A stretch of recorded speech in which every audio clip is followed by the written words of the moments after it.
4. There we go. We're live, bro. We're live. Are we live? Okay. Yep. We're gonna wait to let a few people in here, and we'll go from there. You know what I'm saying? Yeah. You're looking. Yeah. Good. All right. So it'll start. But all right. So anybody that's going to be joining the stream, who's this guy? He's taking shots of Jose Cuervo. Hey. Here we go. Is that Jose? Huh? We gotta start this party off right. Are you doing run right off the bat? Oh, I don't think I can do tequila shots. Here we go. Oh shit! Hey, whoa! There goes my phone. Getting violent. Here's Pete. That couldn't happen any better at time, bro.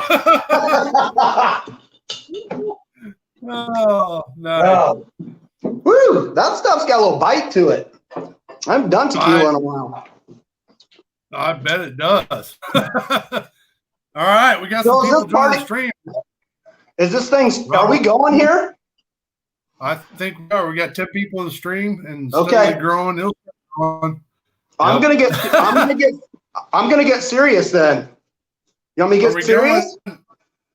Are we going? Oh, there we go, dude. That is perfect. Oh, you can't. Oh my goodness. Yeah. Oh, this guy. You can't get better than that. This guy right here, pro staff. Okay, it's a party. Pro staff, right here. Yep, that is true. Me and Jose, pro staff. You know, I gotta tell you, man. Hey, so, in your eyes, what does that mean? I think it depends on the person, man, to be honest with you, because I'm the furthest thing from pro staff. You know what I mean? This is kind of something that you and I have talked about quite a bit, and how the internet's really changed things, you know, the YouTube platform, especially, you know, and I've been pretty adamant from the beginning. I'm not interested in promoting myself. I'm really not. And I never have been. And I've never really been interested in talking about, you know, what I've done, you know, as far as what I've accomplished and stuff like that. I just kind of let everybody else talk. You know, that's why, I mean, I have a YouTube channel. It's nothing big. It's just something to have recorded videos on when I get bored, and if I get shit-faced some night and I want to go back and watch some old videos.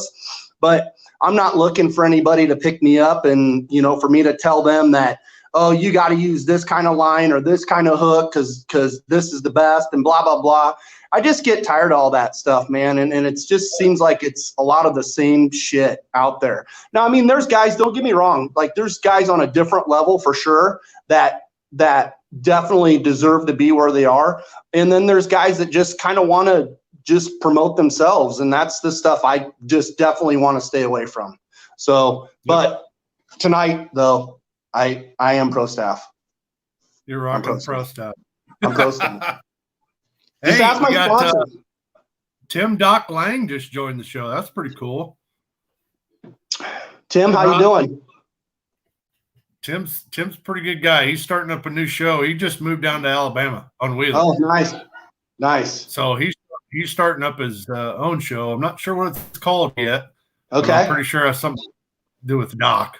Hopefully. Okay, we got. Can you see that?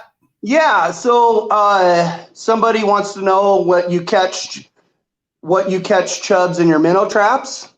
Yep.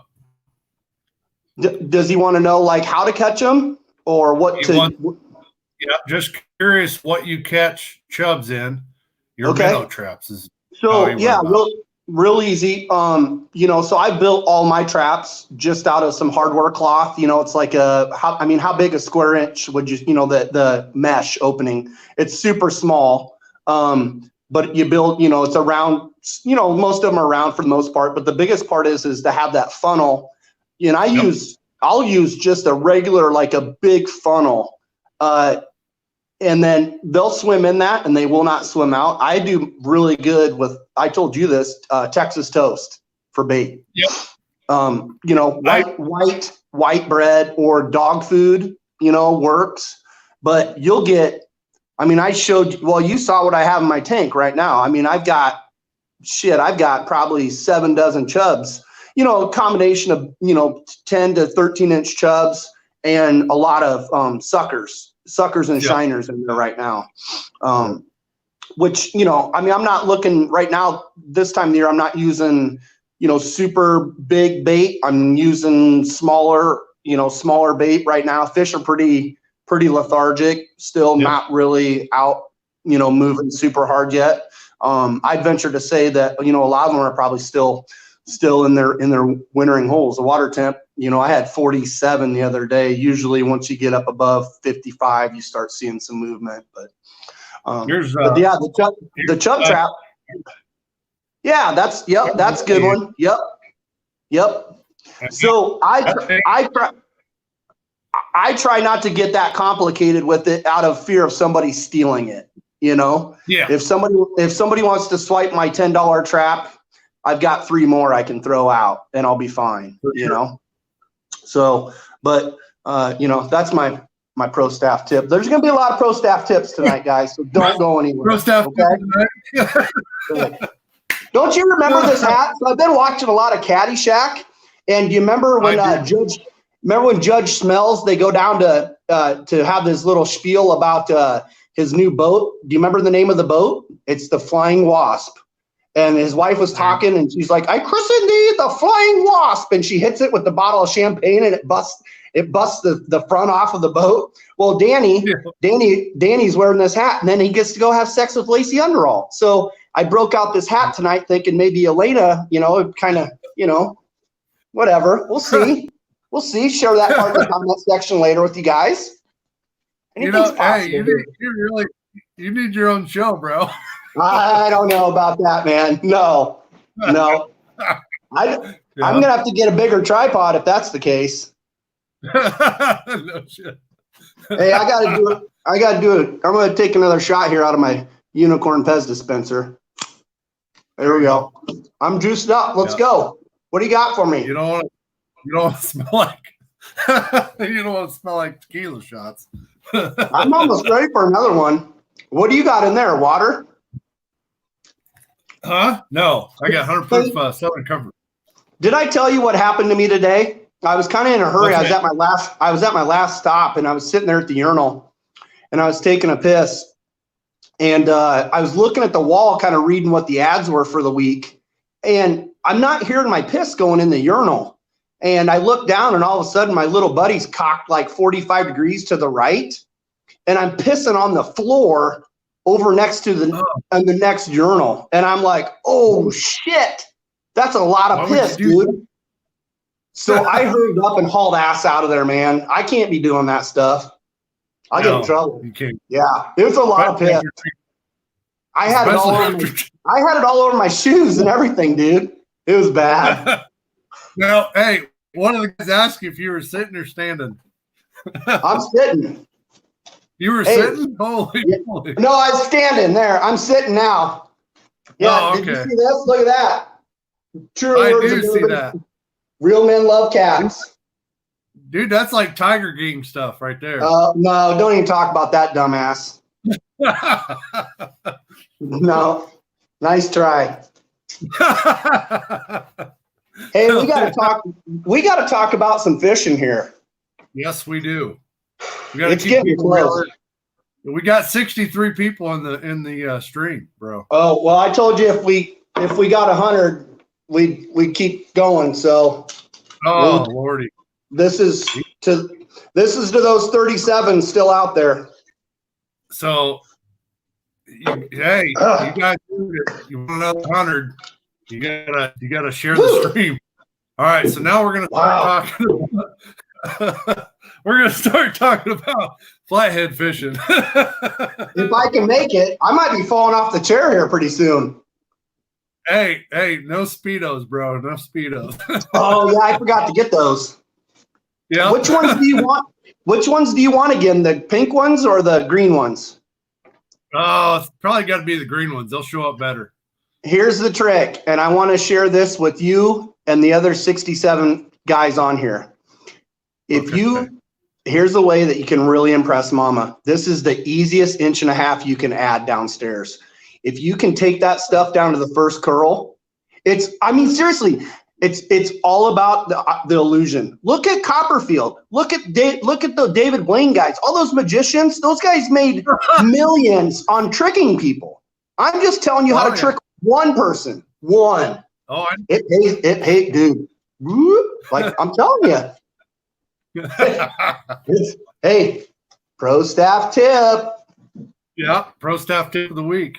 Yep. Okay. What's up? So to the fishing. Yeah. Are you ready? Let's do this. Okay. So when is the optimal temperature when you start fishing for flatheads? So and why?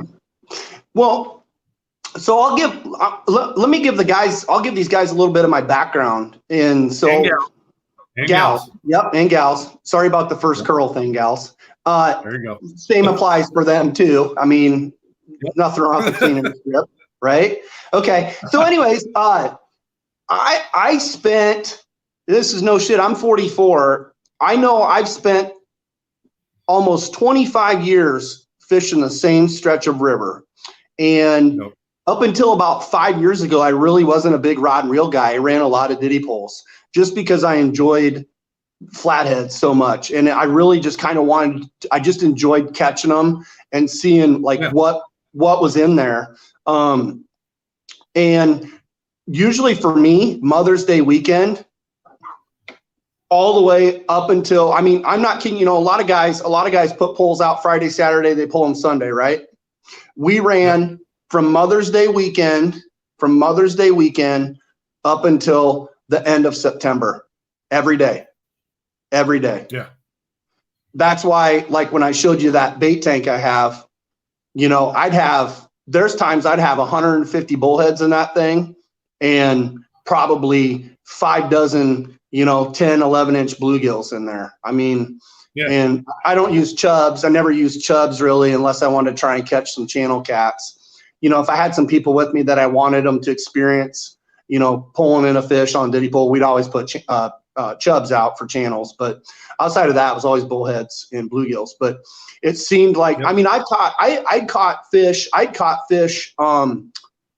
in April even, and every year's different, but when you'd see temps over, in the 50s, they'd start, because I've got pictures of me wearing, long sleeve flannel shirts and stocking hats, that's how cold it was still, and there's times we were going down checking poles and the air temp was 36 degrees in the morning, man. That's how freaking cold it was. But that's when some of the biggest fish came. And then obviously, pre-spawn is, man, I'm telling you, everybody's got their favorite time of the year. And I know a lot of people like September, October. Doug Stange and I have talked a lot on just Messenger and stuff. And Doug's a big October guy. He caught his biggest fish in October, and you can't argue that. Now, me, I don't do worth a shit in October. But I'll tell you what. Now, do you still run diddy poles? No, I don't. No, and it's kind of crazy, man, because I've seen. So I was talking with the fisheries biologist here last fall. Went out there and talked to him, and actually sat there and talked to him for a good couple hours. And I was trying to talk to him about doing some electroshocking and stuff like that, and sampling, surveying the river and stuff. And I'd shared some things with him that I'd seen. Unfortunately, these mud bum goons came around and started pushing their shit on everybody. And, everybody wants to catch a big fish, and everybody's entitled to that, man. Your license costs the same as mine. You know what I mean? That's entirely up to you. The thing that I didn't necessarily care for, I knew these guys kind of on a personal level too, because they did a little tribute show to a friend of mine that passed away. But the thing that I didn't really like about them, and it kind of touches on what I talked about earlier, is just all the promoting, you know, and you have your own TV show, and obviously people are going to see it, but you just didn't see much about conservation on there. You didn't see much about proper handling, you know, and how to take care of the fish out of water and stuff like that. I mean, I shit you not, man. I cringe when I see people holding a 40, a 50, a 60, a 70-pound flathead up by its lower jaw. And it's like, you know, let me stand above you on a ladder. Yeah, exactly. Or the gills, you know, stuffing your hands way up in the gills and pulling their gills out to make the head look bigger. I mean, let me stand on a ladder 4 feet above you and pick you up by your head, you know, and tell me how you feel. Or your lower jaw. Yeah, exactly. Yeah, and I had a great talk with a guy and his girlfriend here a few weeks ago down at the river, and you know, people just really need to come together, and there needs to be a new movement to kind of push out all these old school guys that are still like looking to load up the freezers and keeping, you know, 30 and 40-pound flatheads. I got a buddy that I used to fish with, and this dude nailed it on the head. You take a fish out of that fishery, out of that ecosystem, a 40-pound flathead, you just set that system back, you know, minimum 15 years. 15 years. Oh yeah. You know, 15 years is a long freaking time.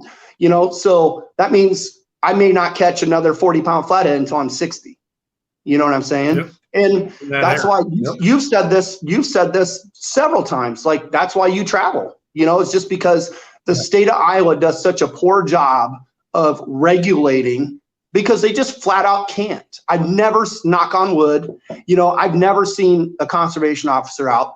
You know, I talk to them more than I've seen them, just to let them know the kind of bullshit that I see going on in the river. The whole diddy pole thing, man, it needs to go away. It needs to be done, because they can't regulate it. They can't enforce it. I'm sick and tired of seeing shit nailed off of logs, stuck in the fucking car doors that are sank in the river, just whatever you can get a fucking plastic pipe into. You know, it's wrong, man. And all you're doing is setting snares. You're setting traps for fish, you know? And it's like, that's what kind of turned me off to it. And I just needed to separate myself, because I kind of just really wanted to get away from that stigma. You know, I'm not kidding you, man. And I've told you this before. I've had summers, you know, 2014 was my last really good summer. When I say really good summer, I'm putting over 100 flatheads in the boat. And out of that 100, I would say 20 to 30 of them would be over 30 pounds. But they would all go back. They would all go back. And James, what that's really taught me, though, what's that? James McKay asked, what state are you guys from? Looking for fellas like you two to share pics and tips and info on my group, Midwest Big Cat Fishing and more. Yeah, we're in Iowa. Yeah, I'm in Iowa. So. Yep, I fished the Des Moines River. Yep. I'm on the Des Moines. A lot of people don't understand is the reason why I brought Tommy on is because I'm not a flathead fisherman. I don't be a flathead fisherman, because I'm not going to put my boat on the river to where, you know, I'm going to bust out a lower unit. So, and then me and Tommy started talking, 2 years ago? 2.5 years? Yeah. So it's crazy, because I kind of started following some of your posts, you know, and you were posted out in public forums, and you were kind of like, you and I are kind of cut from the same cloth. I think I'm a lot better looking, and definitely funnier, but you know, six of one, half dozen of the other. But you and I, our beliefs kind of line up. And that's the thing that bothers me, is that, you know, I've heard a lot of people talk about the same stuff that I'm saying. And then when it's time to really uphold that, you know, it doesn't happen. And that's disappointing. You know, I mean, I you know, there's stuff out there floating around on YouTube of guys snagging flatheads, and you know, clearly the state of Iowa laws show that fish is to be immediately returned to the water, and it wasn't. It wasn't. It was shown off and flashed around for the public to see, and that's a bad deal, man. That's really disappointing. It's tough to watch that kind of stuff, and then to have a video out there of it, and then people to ask you to take the video down and you don't because you're getting paid off the video, shit, dude, I'll give you $20. Take it down. You know, Oh, yeah. I'm just asking you, you know, your actions speak louder than your words. And I told you this, you know, a couple falls ago, I snagged that 48 when I was out walleye fishing, and it scared the shit out of me. I mean, I was seriously scared for that fish on the release because the water temp that day was 30 degrees. Wow. And it was essential. It was critical to CPR that fish. That fish took a while to take off, man. And it's hard to hold your hands in 30-degree water. You know, yeah. I support that fish under its belly and then up in the mouth to hold it horizontal in the water, and it just did not want to go. It literally can't. I got it in my boat and it did nothing. It just sat there, and I was like, "Oh fuck!" You know, the last flathead that I ever kept was back in '96, and it was a 28-pound flathead. I had it in my stock tank at my dad's when I was still living there, and it died in the tank. We filleted it, and when I saw the egg sac that came out of that thing was the size of a fucking football, I cringed. I mean, I literally cringed. I mean, that's 300,000 plus eggs that just won't have a chance. You know what I mean? It's just that's why it's Trav's buzzing. That's why it's. Oh, turn your phone.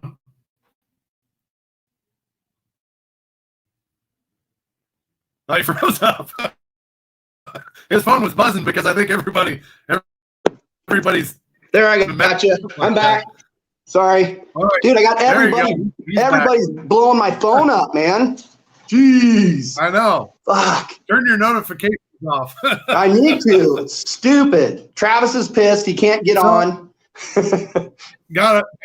Richard asked, serious question. Does a 40 or 50 pound fish taste any different than say a 5 to 10 pounder? So Richard, I have a serious answer. And my answer would be I couldn't tell you because I don't eat 40 and 50 pound fish. I don't keep them. God. I don't. That's a good answer. Here's my thing. I don't eat, and you'll back me on this. I don't even keep fish. I wish my buddy Travis was on this because we walleye fish and we catfish, and he gets fucking pissed at me because in my boat there is no live well, there is no stringer. You know what I mean? It goes back over the rail. You know, that's just the way. That's how I roll, man. Even those teener fish. You know, those 15-pound fish. Next year they're 20 plus, and those are fun to catch, man. Those are a good time. You know, and that's what you need to do. You know. We got some guys firing some questions in here. Yeah, Rob Wixton. Yeah, Rob. From Southeast Iowa, there's hardly no flatties in the Skunk River. Right. People take them left and right on poles. Haven't caught a flathead so long. Yep. Dealing with it up here. Rob, I deal with it up here. I fish on the Des Moines River, and the Des Moines River for a lot of people, and I'll include myself, is really tough. And I fished a stretch, like I said, for like the last 25 years that I saw little to no boat traffic. And then up until like, I want to say 2012, when those ding dongs showed up with their fucking hog logs, that all of a sudden I'm coming up river and now there's a diddy pole set 5 feet next to mine. And I'm going like, no, not in my backyard, dude. Sorry.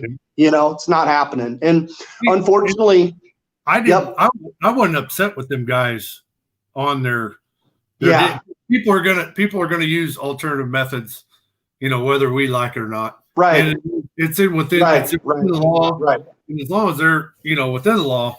What I hated about it is because they came into the catfishing world almost buying their way in. You know, they were getting hold of these guys and making them pro staff as long as they would take them fishing. You know, but they would never put those guys on camera.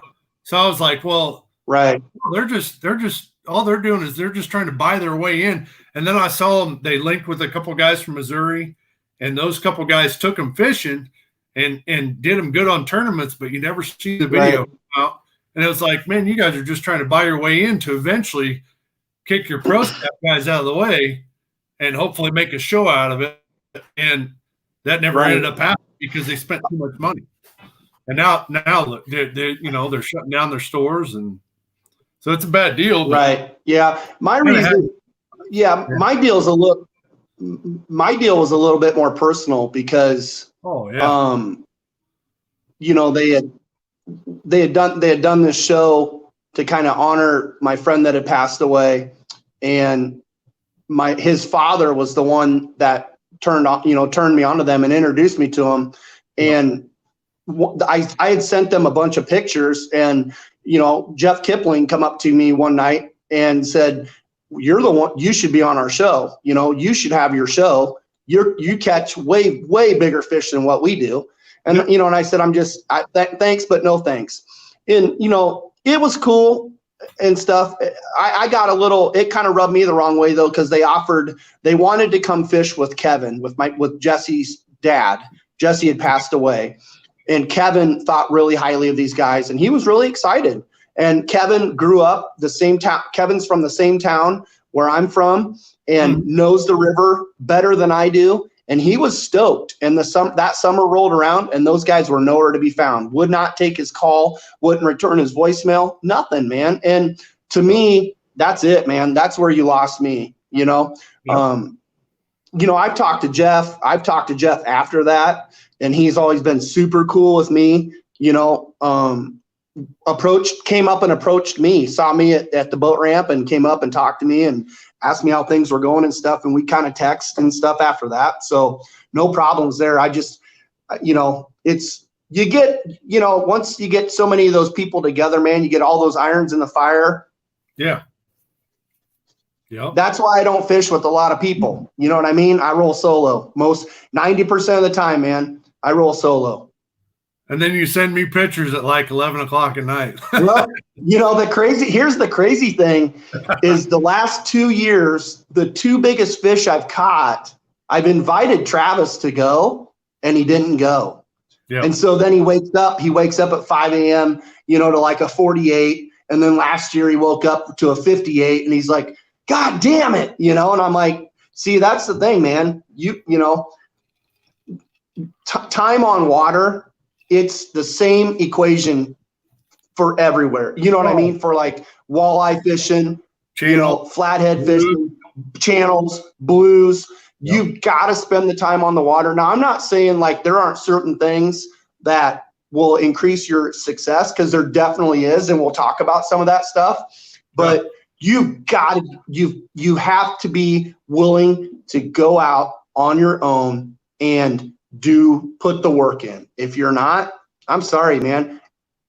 That's where the Diddy Pole guys come into play, because it's like, let's go put 30 pieces of plastic in the bank and then go get shit-faced and check them in the morning and, keep 13 flatheads. You know what I mean? Yeah. I can't get down with that. I don't. To me, that's not fishing. So. No, it's not. Nope. Can you tell I don't like Diddy Polers? Well, and being, see, what's funny is I just had Justin Browning on a couple weeks ago, and his family used to run a pay pond. Yeah. And now he can't stand them, which is it's right. It's right. Good. It's crazy. Like back then, he used to be and be a farm raised pay pond. So I feel like I have a platform to stand on because I did this for so long. That's all I did was run Diddy poles, and I did rod and reel fish. Yep. Now what I've kind of done is use the Diddy poles kind of like as a trail cam, like for deer hunting. Yeah. Because you don't just walk out and put a stand up anywhere. I mean, some guys might, but usually you want to do your homework and make your efforts count. And that's what I kind of learned. There's certain areas, man, where these fish go to feed, and there's areas where they stay shacked up, and you just got to know how to hit them at the right time. Yep. Tony made a comment. Yeah. Tony Sunken is an awesome dude. And I took Tony fishing. It's been several years, and it's been way too long since he's been back in my boat. But the first time I took Tony out, Tony caught his first flathead with me on the Des Moines River, and he was stoked. And like, and that's the cool thing about fishing is, you know, I almost like watching people catch instead of me. You know what I mean? Because I'm going to go out. I do. Yeah. Because I'm going to go out, man. I mean, I go out 4 to 5 nights a week. Oh, and some of these people don't have that kind of time, you know? No. Some of these people don't have that time. So when they hook up, yeah, it's awesome. I think it's totally cool. I love it. And it's a big deal. It's a big deal to me. You know, now granted, you and I have been out twice and we haven't caught shit, but that's because you're in the boat. And next time we got to sage you. I'm going to burn some sage and wipe it on you, dude. Yep. I got to get the stink off your ass. Put some mud underneath my eyes and everything. Get me all going. Right. Yeah. So, but yeah, you know, I've had some people just ask, you know, the real generic question, and it's, you got to put the time in, man. That's number one. So time on water. Optimal temperatures, say what, 50, 55 degrees? I like it doesn't really start heating up till 65, 70. Does it? That's when you really start seeing the move. And Yep. Okay. Yep. Oh, look who showed up. Look who that is. I can't see who's here. Huh? Oh shit. Travis is hey, hold on, Trav. Here we go. Oh, it's shot time. Here we go. Trav. Here we go. Oh. I got to work tomorrow. Yeah, Bill Smith just asked that. Wow. Yep. Okay. Where's your lines at? I got it. Hey, if I take the pro staff sign off, will these guys still know I'm pro staff? I think that they might. Yeah, I think they'll. Okay. Like, yeah. I'm taking it off. Okay. A lot of weight on your hat. Oh. Look at, he even tried to flex too.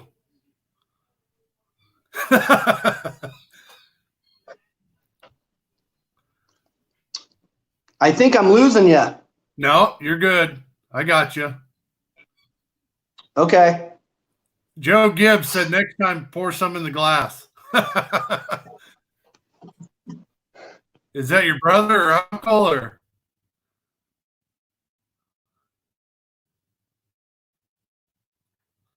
Oh, snap. Did we just lose him? I think we may have lost him. He started getting fuzzy there, you know. But basically, water temps, you think they came out of the wintering holes. Okay, we'll go ahead and post that up on there. The reason why I invited Tommy on is because the fact that when he rejoins the show, the reason why I brought Tommy on is because the Des Moines River, it's not like the rest of the rivers you see over in, like, you know, West Virginia or Virginia or the Tennessee River, where you just look for an underwater jetty or something like that. You actually have to put your time in to find these fish. And the reason why I asked Tommy on instead of somebody that catches, 10 or 12 flatheads a night is because, those river systems and stuff like that are stocked awesome with fish, but you really don't have to, search for them. So the reason why I wanted to ask Tommy on is because he can actually give valuable points to everybody across the country on how to look for them, because of the fact that, on the Des Moines River, on the Raccoon River, you actually got to look for them. And, so he gone. Tony, he must have had some bad service. He'll jump on here again, I'm sure. But yeah, so as you all know, I don't really flathead fish. So that's why I brought Tommy on too, is because there he is. Am I back? There. God. I think you're back. What happened? Tequila. What's going on, bro? Oh, it'll get you. Is that what? Yeah. It'll get you every. There you go. Yeah. Setting hooks and crossing eyes. What water temps? Like I said, man, I really like to see 65. That's my number. I think they come. I've heard a lot about they coming out of the winter holes about 50, 55 degrees. They do, right? yes. But when things like when things really start to shift towards that really hot pre-spawn bite, 60 to 65 is yeah. But no, I would agree with you. They'll be up and moving. They'll be moving around at 55 for sure. Yep. Heck yeah.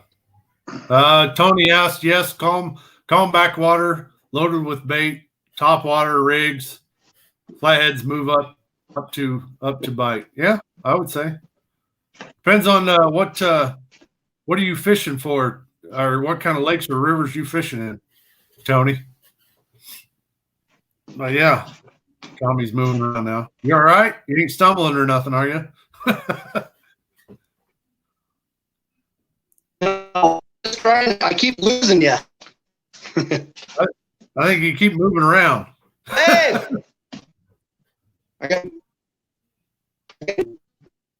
I need support.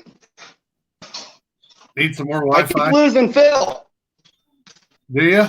Oh, I think we're losing you, man.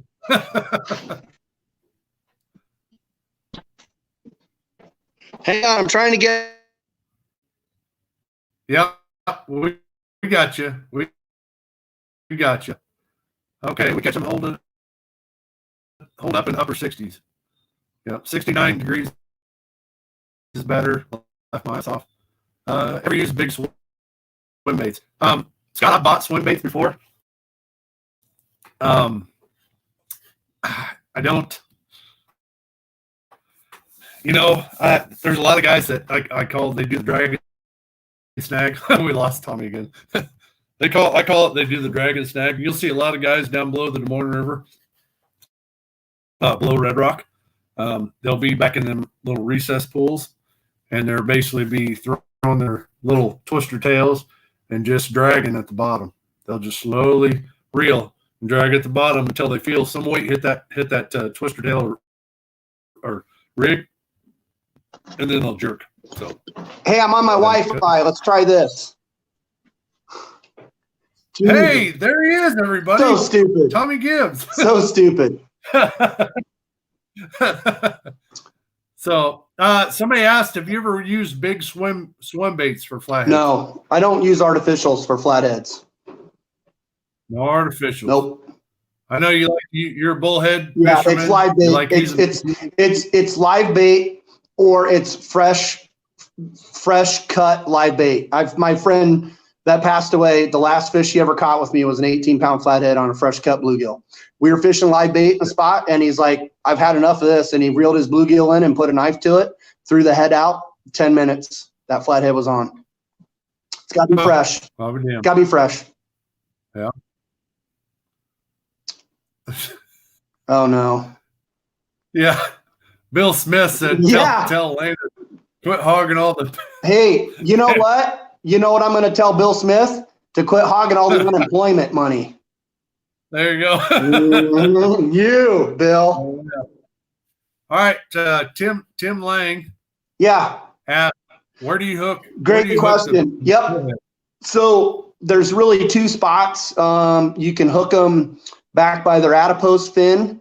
I typically don't, man. I hook my bullheads through the top lip, the jaw. It's bone.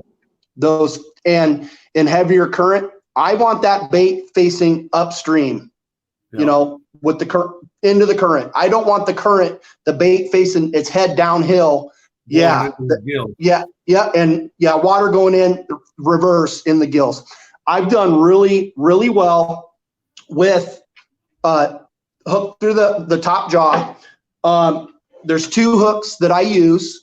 The first one, so I'm a big Gamakatsu guy. I mean, everybody's got their hooks they like, and whatever works for you. I'm not here to tell you one's better than the other. First one, this is the Gamakatsu. This is like a 8 or a 9/0, the Big River hook. Okay. Yep. My favorite hook though is this Gamma Octopus, and it's got a small. This is a 10/0. Okay. Yep. This is a 10/0. It's got a little offset to it. I buy these hooks. This is what I use to get my tackle right here. Catfish Connection. These guys are freaking great. They ship lightning fast. Where's your pro step sign? Huh? Where's your pro step sign at?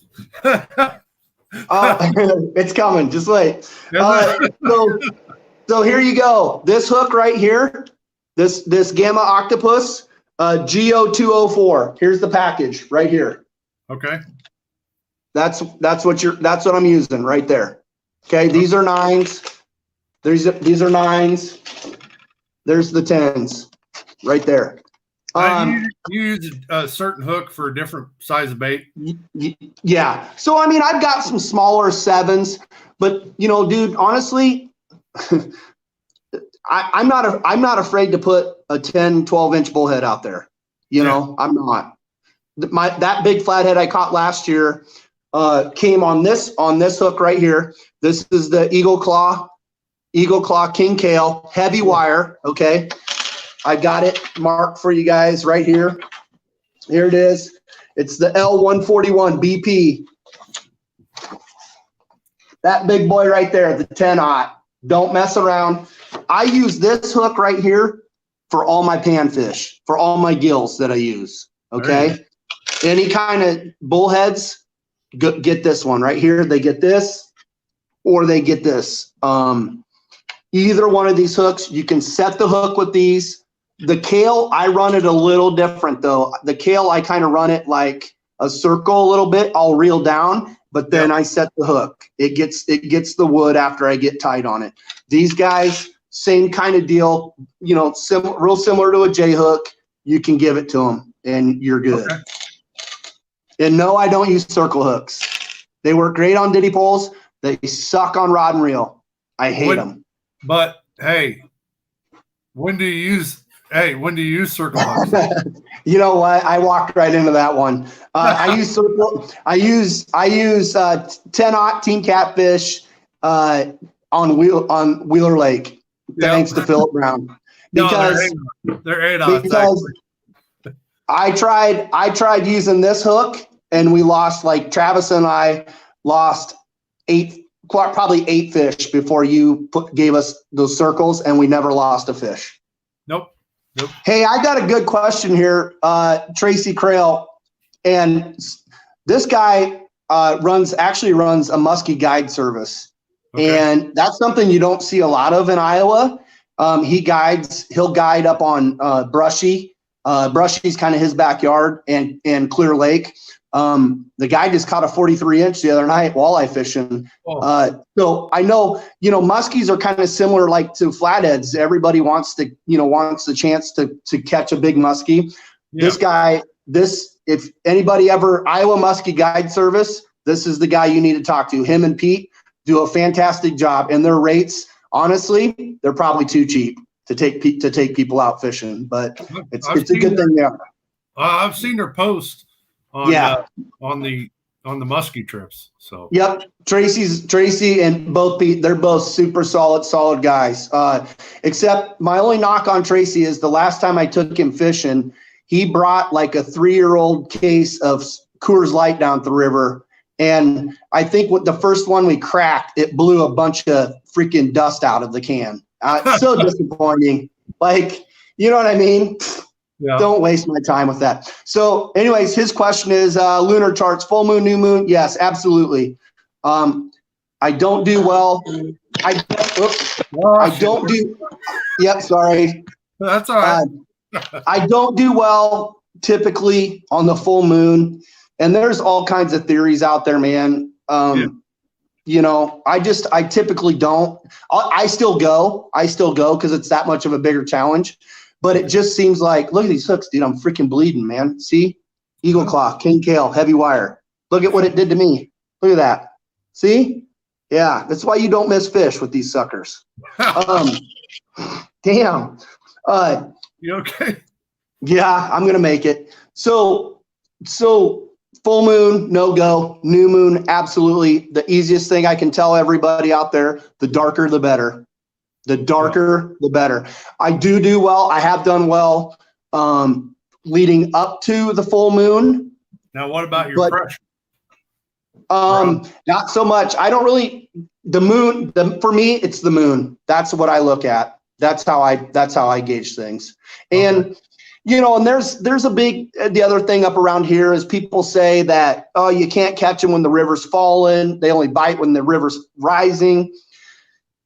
Man, I don't know. I've caught some really big ass fish when the river's fallen. And I'm talking like when it's dropped a foot a day, you know? Yep. So, and I've caught them when it's rising, but you know, if the river comes up 3 foot overnight, you can forget about it. It's not going to happen. You know, those fish look to get, yeah, Tim even agrees. Full moon's rough. Those fish look to get out of the current, and you know, and that's when it's nice to get up like in the feeder creeks and stuff like that. That's where they kind of look, and that's where the bait goes too. You know, yeah. Oh, yeah. Flatheads aren't much different than a lot of other fish, man. I was just talking to Tracy about this the other night. You know, he's telling me how they rolled up and they were catching walleyes really great, and then all of a sudden it just shut off, and he got smoked on a jig. Drag takes off peeling, 43-inch muskie. Well, what was happening? The walleyes were following the bait. The muskies were following the walleyes, and once he got that muskie out of there, then the walleyes came back. You know. Yeah. So, I had somebody ask earlier, braid or mono. Both. So here's my thing, and you guys bear with me. I think people have really tried to make catfishing way more difficult than what it has to be. Yeah. It's not difficult. Listen, you don't need all these gimmicks and gadgets, okay? You need a combination of 3 things: structure, depth, whatever, presentation, right bait, right time. You need some luck. For sure. That's it. So I kind of put together a little bit of a rig. So bear with me, guys. It's a real simple Carolina. It's a simple Carolina rig, man. And that's all I fish. We got another question. Don't know anything about the daytime bite because I fish at night. How's that? And that shit rhymes. Book it, Rodney. That was from Rodney Robertson. Rodney's a good dude. Rodney schooled us on that Wheeler trip, dude. I was kind of worried about the guy come rolling in. He's got 2 Mountain Dews in his mouth and a pack of cigarettes already going. And I'm like, this guy ain't gonna, no way, no. And then all of a sudden he's hooked up to a 79 right next to us. And I'm like, how's your crow taste? How's your crow taste? You know? God bless. I mean, he's a nice dude, man. And it's good to see people like that in the sport. The sport needs more people like it, to be honest with you. They do. It does. Yep. I want to talk about my rig real quick. So here's your 10-aught Gamma Octopus. You know, most of the time, a foot of 50-pound Berkeley big game, mono leader. What knot Palomar. Palomar. I don't listen. I'm a dumbass, dude. I bench 400. I bench 400 pounds. I'm a gym rat. I'm a dumbass. I can't do the double clench. So, you know, good luck trying to teach me. Yeah. Palomar. Okay. Palomar. This now, I'm pretty partial to my swivels. I stay away. Hold on. Nate's trying to call me. Okay. Yeah. I've always been really partial to Spro. And I think, here we go. Right here. It's the Spro 130s. Can you see those? 100 size 4, 130 pound. I've never broken one of these swivels. Never. Okay. So Palomar, both ends. I stepped up to 80-pound Power Pro for my main line. A lot of guys fish it. A lot of guys fish braid. I like braid. I don't like mono. I like the mono leader for if I get snagged.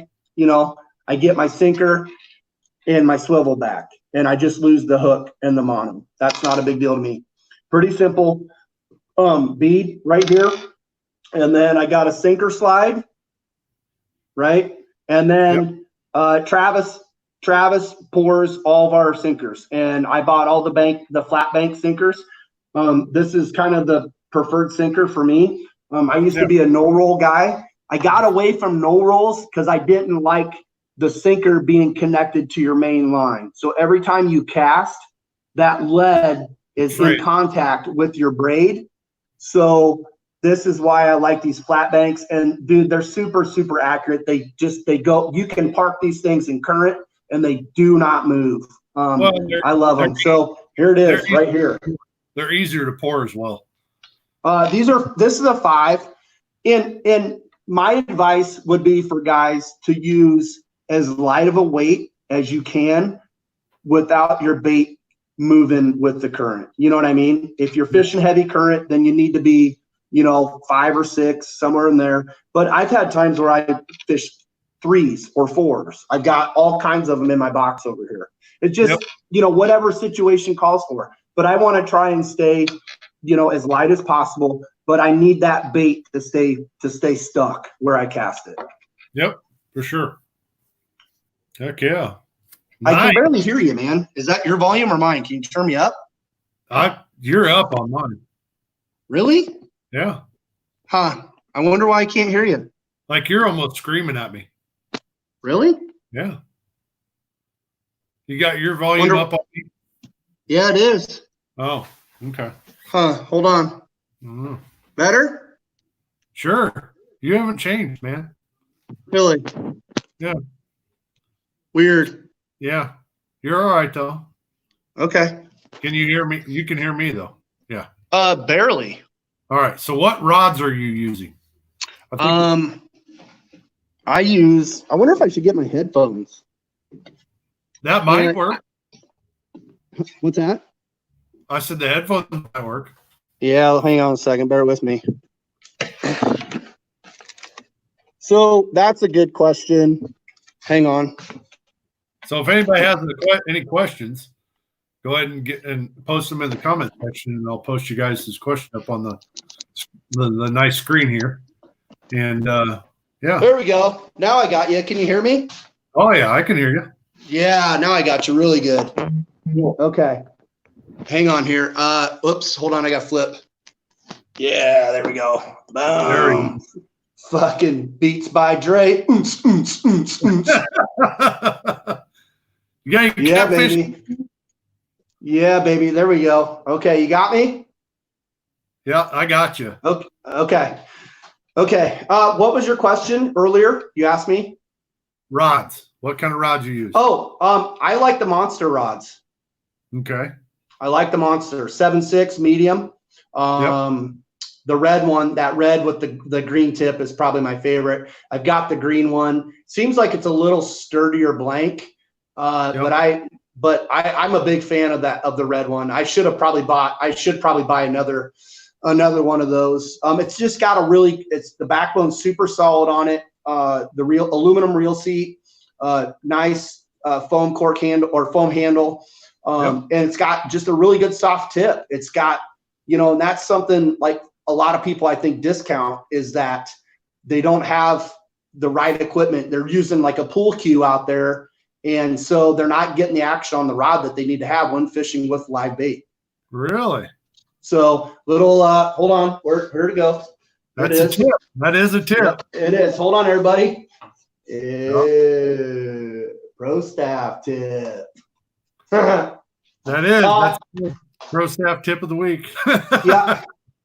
So next question is going to be reels, and I started off originally Abu 5500s, went up to the 65, then settled in at the 7,000. Then I kind of got a hair up my ass, and I made the jump to the pens, the Fathom 15s, and I freaking love the pen. I love it. Super slick. The handle on it is killer. It'll cast from here to the next town over. It's my favorite reel in the bag for sure that I use. So, hey, I'm going to laugh at this question. Okay. Because I think we're on the same we're on the same page. Okay. What's the biggest mistake guys make when landing a big flathead? It's 3 words. Grabbing the line. Grab the line.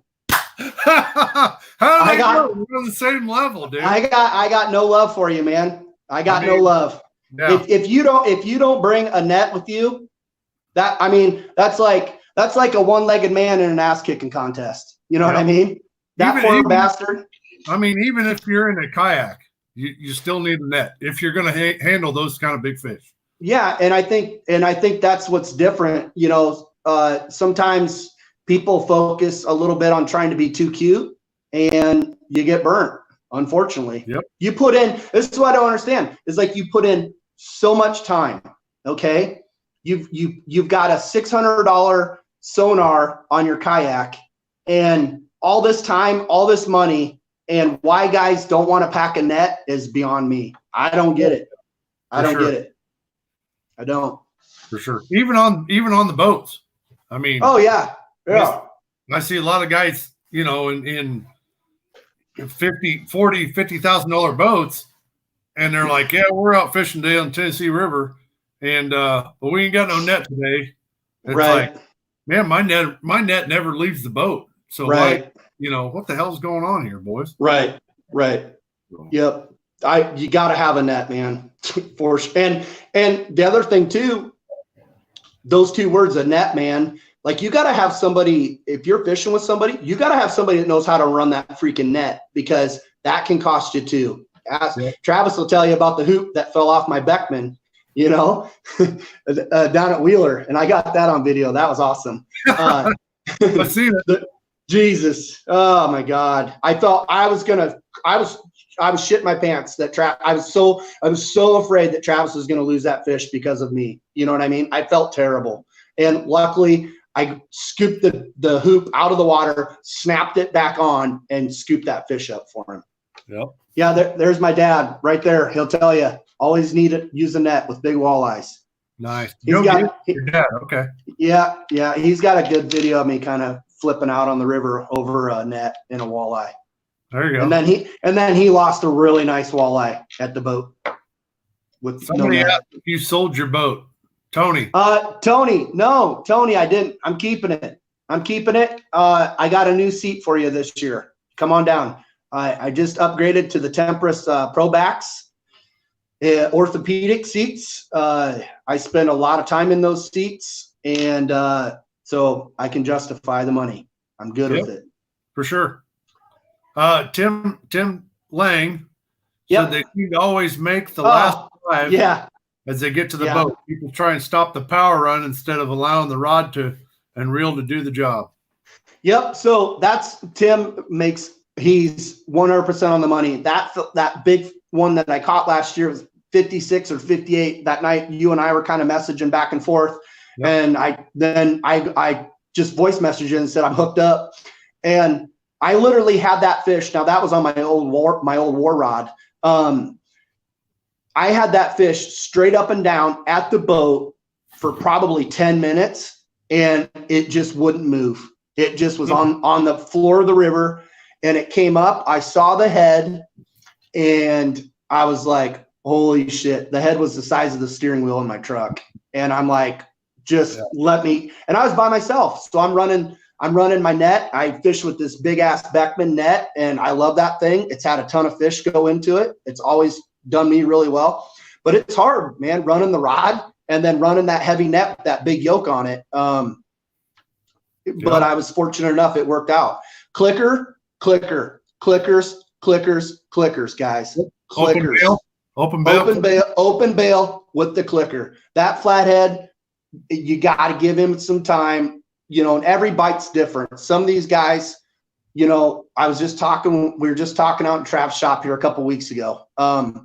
Because one of the guys out there was real big on circle hooks. And I was like, nope, these guys aren't channel cats, man. These things don't come up and plow your bait and take off hauling ass downriver with it. Half the time, those things will inhale that bait from a foot away and just sit there with it in their crush plate, killing the bait. And then they'll swim off, and they'll swim towards the boat. They'll swim. I told you this. How many fish have I lost where, you know, my clicker gets tripped just a little bit, where you think it's maybe bait, and then you start reeling down, and all of a sudden you're walking to the front of the boat because your line's underneath the boat in the wood pile that you're tied up on, but you were cast, you know, 30 feet downriver. So the clickers, I mean, and I'm out. I mean, I fish all night, man. I put a queen size air mattress in my boat and sleep in the boat with the rods out the back on clickers. And I'm telling you what, you look pretty freaking goofy at 3 a.m. when the clicker goes off. and you've been sleeping for it. I mean, it's like me back my college days after a 3-day bender. You know what I mean? It's not pretty. It's not. Stanley Outdoors on YouTube. Yep. And, sonar in the boat. If so, what kind? Yeah, it's a Helix 9 SI. Yep. SIDI GPS, game changer. Side imaging. I'm telling you what, right now, you can take away my down imaging as long as I have 2D, but I don't even hardly use 2D. I use, and my friend Bill that's on here will tell you, I'm always using side imaging. And even for walleyes, some of the best walleyes that I've caught in the river come, and I know I'm kind of shifting gears, but some of the best walleye spots that I've caught fish off of are these transition spots where you go from, like a real hard, shaly, rocky bottom into sand. And you can, and everybody has their preference. And I'm not here to tell you guys, Hummingbird's better than Lowrance or Garmin or whatever. I don't want to fight that battle. I just want to help you guys catch more fish. And the side imaging is so critical for flathead fishing because, like you and I were discussing here this morning, when I set up on a spot, when I set up at night, I'm looking for a couple different things. So I'm looking for a spot that's got some water, 10 to 15 foot of water. It's got heavy cover. Okay. I'm not messing around fishing with, looking for a 1-bedroom apartment. I want a freaking 5-bath or 5-bedroom, 3-bath, 2-car attached garage. You know what I mean? I'm looking for a big nasty wood pile. And then I'm setting up where they're going to come up to feed at night. Where's the bait going to be at night? I use the side imaging. I'll use side imaging because I want to see what that snag looks like. How far does that snag come out? Is there something laying out on the floor of the river that I can cast a bait out on and put a bait in there where that fish is going to come out and use that piece of structure to slide its way upriver? Now, are you looking for that blank spot in front of that snag that you can stage those baits, or are you going to just throw them right in the shit? No. I fish 3 rods, and if I take Travis, then we fish 6 rods, and that's the beauty about having a partner. And you buy the extra license because we will fan cast our rods, and we cover so much space, and it's kind of like how we have the rod holder set up in my boat. But we always make sure, like, we'll just slowly roll in, and we'll look and see, like, is there a current seam? Is there a current break? Can we see bait? Can we turn the headlamp on? Can we see a bunch of, 3 and 4 inch minnows in there? If so, there's a bait going in there. And sometimes we'll even put a float rig in there. We'll suspend a bait up off the bottom on a float rig, 9 times out of 10, that's the one that goes bang, because those flatheads come in, they'll cruise along the bank, sneak up on bait downriver, and boom, it's over. Yep. That's where that's where them planer boards are going to come in handy too. They are. Yeah, no, you're 100%. Yeah, for sure. So, and this is how I finally figured this out. It's been probably 3 years ago. My wife and I were out fishing a spot on the Des Moines. I had 3 rods out, and I had one way out in the current. There was probably 2-3 miles an hour current going on, and that's the rod that went off. I caught a 42 on that rod in heavy current on a bullhead, hooked through the top jaw in the heavy current, because that fish I'd gone by there, looked at it, and seen, like, oh, there's quite a few logs that come out into this current. Those logs will make a great current break for a fish. I had a bait out there. I had a bait in the middle of the snag, and then I had a bait way up tight on the bank in like 2 foot of water. And that one out there on the end is out in the current. That's the one that took off.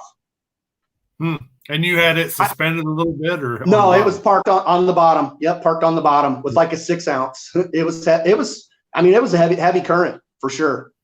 Okay. I think people sometimes kind of overlook that, and that's where it gets tough. Like, you start using bluegills because they don't like heavy current. That's where the bullheads are your friend, because they do better in the heavy current. Yeah. And a lot's how you rig them. If you rig them through the back and they're facing downhill, they're going to die. But they actually tell you too, when you're releasing fish, like bigger fish, and you'll see people all the time, you'll see them grab their tail, push them forward, and then bring them back. Yeah, that's actually actually worse for them than it is side to side, side to side, side to side. I usually do the whole I'm in the mouth method, and then just do this. Yep. Right. And then then they screw my shit up. Yeah. Yep. Yeah. No, that's the worst thing you could do is pull them against water going backwards through their gills. It doesn't work. Yep. It's a bad deal. Well, they weren't made to do that. So nope. No, they weren't. So what kind of rig are you fishing out of? What's that? What kind of rig you fishing out of? As far as my boat? Yeah.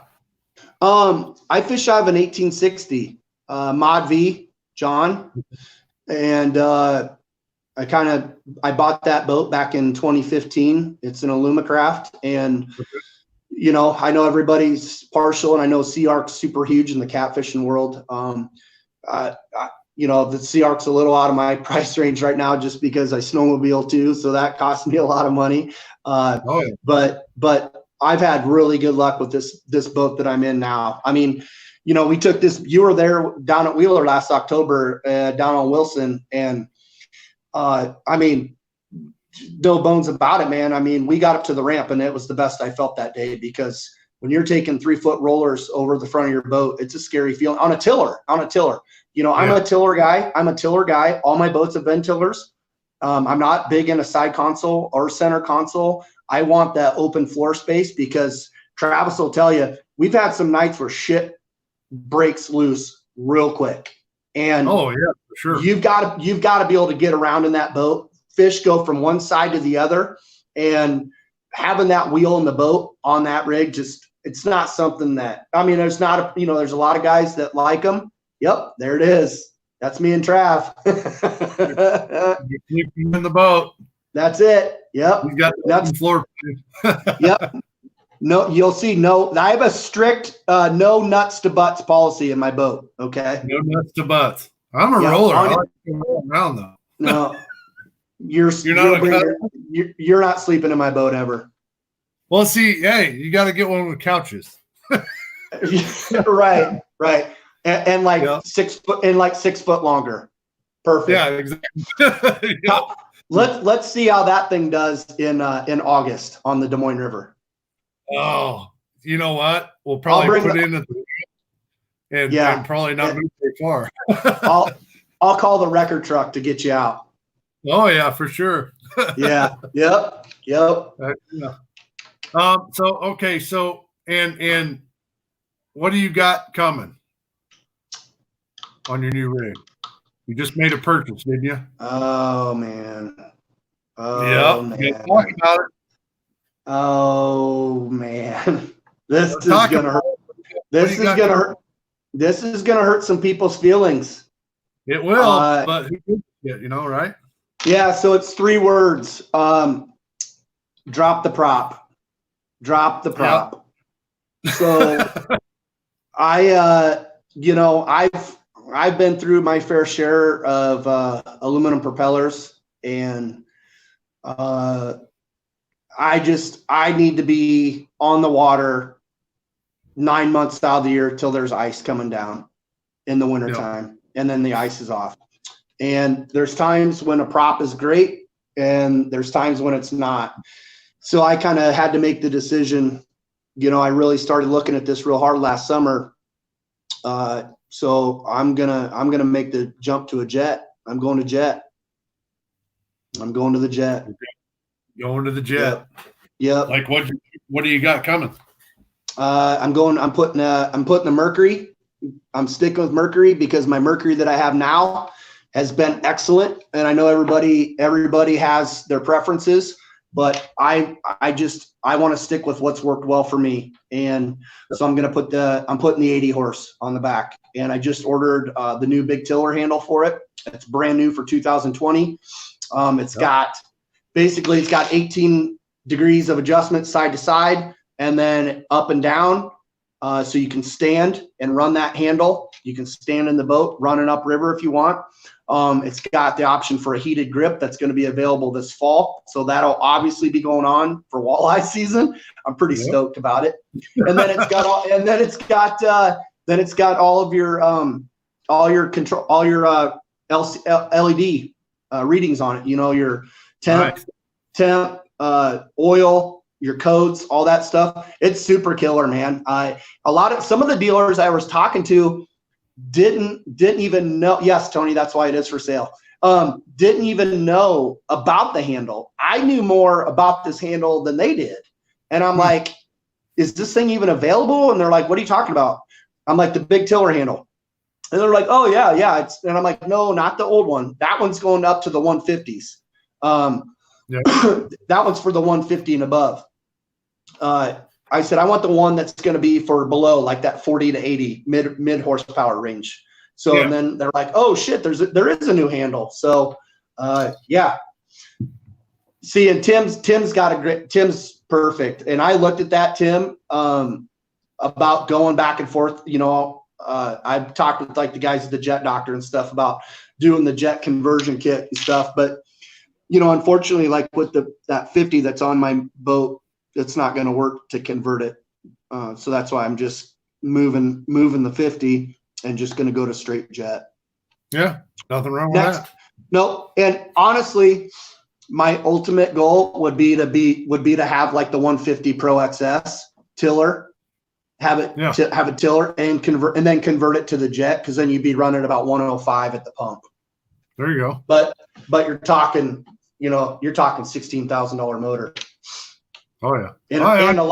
And a lot more weight. I'm also running a jack plate too, Tim. I'm running the Atlas micro jacker. So it's just a 4-inch setback and 6 inches of vertical lift for my jet. Nice. I know it works pretty good now with the motor that you got now. So. Yeah, it does. Yeah, it does great. I mean, I can't believe the motor hasn't sold, you know, and I've got it listed like super aggressive. Somebody should jump on it soon, because it's going to go down the road. What is it and how much you asking for? It's a 2014. It's the Merc 50 ELHPT. It's all power trim, power tilt. It's the 20-inch shaft, 4-stroke, 50 horse. I'm the original owner on it. I've never had a problem. I think it's got 400 hours on it. It's got 400. Yep. Okay. Shit, the skeg's still damn near black on it. You know, I had a service tech replaced the water pump on it last fall, just as preventative. We changed the impeller and then some others, the housing completely out, because I wasn't comfortable just with changing the impeller. He said there was some wear in there in the housing, and he goes, you could get by for a year, but then you're going to end up replacing the housing. So we did it all, and then I replaced the thermostat. Other than that, I changed the oil in the lower unit every year, and it's good to go. That freaking thing sits in my garage all winter. I take the batteries out of it. I seafoam the tank, the gas. I put that thing on the boat ramp as soon as the ice goes out, and it starts and runs every time. It is freaking bulletproof. I love it. What are you asking for it? $4,700. Okay. 4,700. That motor at the dealer is going to be between 5 and 55, because every dealer that I've talked to, that's where they're at on it. Heck yeah. And I've got a Solus stainless prop that I'll throw in with it. 11 pitch. There you go. Yep. Okay. Yep. Even better, bro. I'm jealous of Tim, man. That's the route I want to go, is that conversion kit. Sometime, maybe on my next boat that I have a live well for Travis, I'll have a conversion kit. There you go. Well, Tim's moving to greener pastures too. He's actually moving down on Wheeler. So. Oh my God. Yeah. He'll be living down there. What a pussy. What? Why would you ever? Why would you want to live on Wheeler? What a joke. It's so unfair. Tim, come fish the Des Moines River, bro. I'll show you trophy fishing. Yeah, you won't like it, Tim. Hey, if you like long hours and quiet nights, I'm your guy. I'm your guy. Yeah. Well, yeah. And when I ended up losing you in one of those times, I said the reason why I had you on, because the fact that, you know, you don't live on a water section to where you can go out and catch 5 to 10 flatheads a night. You know, you actually have to look for them and actually have to fish. So, and a lot of other states, have that luxury of just pulling up to a, underwater ledge and catching, 5 to 10 flatheads off that same spot. Yes. So here's luxury. So. Here's what I've learned. There are times of the year where you can predict where these fish will be. I fished a stretch for the last couple years, same time of the year, and I've caught my 2 biggest fish there. And then they move out. Trav and I were out last year, and we had our air mattresses set up, and we couldn't sleep. We couldn't sleep because I think we put 8 flatheads in the boat that night, and that's almost unheard of. But here's what happened: is it's post spawn. These fish are off their beds. These were all males. A lot of the biggest one he caught was close to 40, and we caught that one pretty early. And then after that, they all went downhill. But every single one, it was so crazy because like every single one of these fish looked the same. They were all the same class. They were all still had big open scars on their heads from sparring and digging and all that crap they do. We couldn't even sleep. It was crazy. I mean, it was just like every 45 minutes a rod would blow up, and it's just like at what point we're like, all right, let's just stay up, dude, because nobody's sleeping tonight. Yep. Oh, yeah. But for every one of those nights you have 5 nights that you don't catch. And that's just the time of night. And I'm surprised somebody hasn't asked this yet. The time of night for me, if I had to tell somebody, would be that twilight hour, that time right around 9:30ish, where the sun starts going down, and that's when those fish start to move. Now, I'll tell you right now, my wife's been with me. We've come down to the river to check to bait diddy pools, and I've had a 58 hanging at 6 o'clock at night. You know what I mean? But I can just tell you from rod and reel fishing, the twilight bite, and then right before sunrise, typically on average, that's your best times. It seems like things kind of peter out, closer to midnight, and then around that 2 a.m. mark, they start cranking back up again. But again, time of year plays a big part in that too. For sure. Heck yeah. Yeah. All right, man. I think. Hey, no, you're not getting off that easy. So I got a question for you. Yes. I'm not going to name names, but I was at a truck stop today. Oh, Lord. And I walked into the men's bathroom to take care of a little number 2.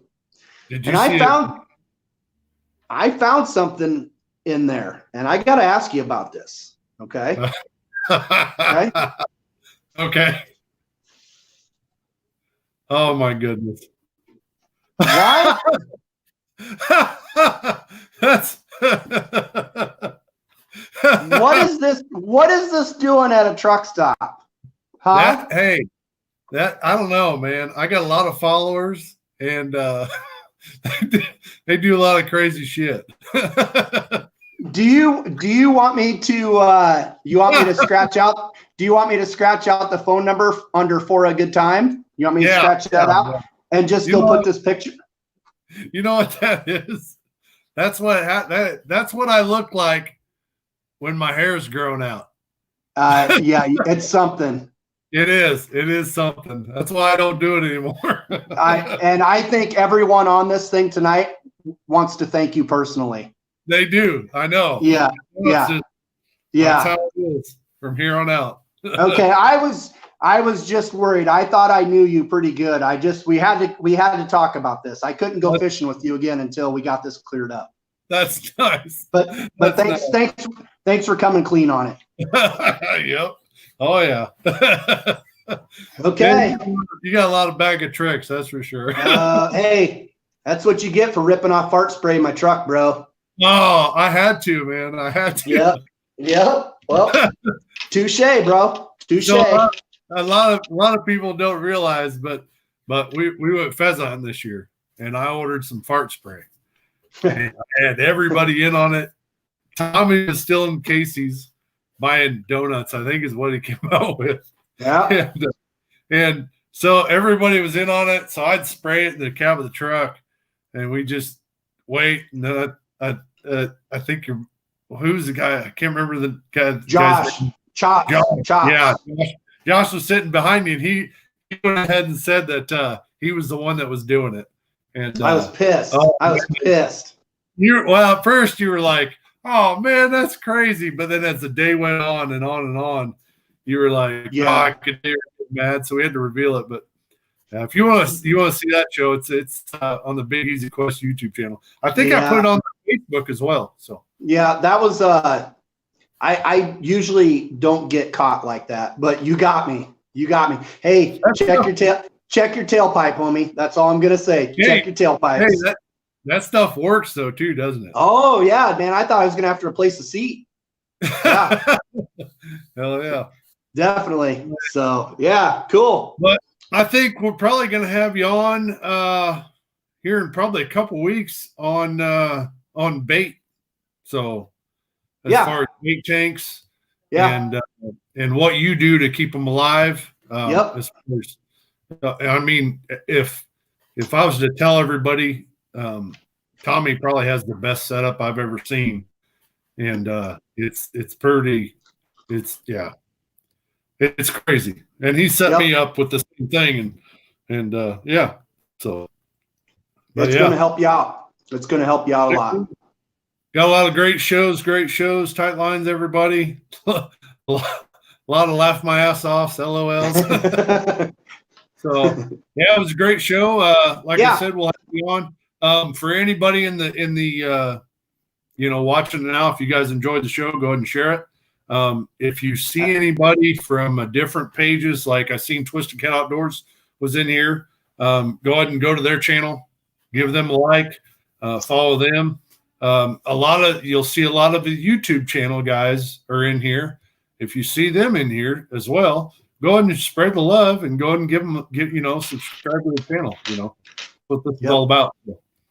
But yeah, hopefully, some guys learn some things. I'm not an expert. I just spend a lot of time and I try to pay a lot of attention and have fun doing it. You're an expert in your field. So well, that's a pretty high accolade, but I just try to do it, man. That's all. And stay humble, because there's always somebody else that knows more. That's all. So heck yeah, man. Appreciate everybody joining us tonight. I want to thank everybody for their efforts to continue to catch, photo, release these fish. It is absolutely critical to sustain the species. So for sure. Yeah, really appreciate it. Even if you are alternative methods fisherman, do your best to try and release the one, the bigger fish, because they're going to produce more. So for sure. Okay. Awesome, Tommy. I appreciate the show, buddy. Yeah, no problem. Thanks for having me, man. Yeah, we'll talk to you later. All right, see you guys later. Awesome, everybody. Well, I appreciate everybody getting on the show. Again, that was Tommy Gibbs. You guys can go ahead and go over to him and follow his channel or his profile as well.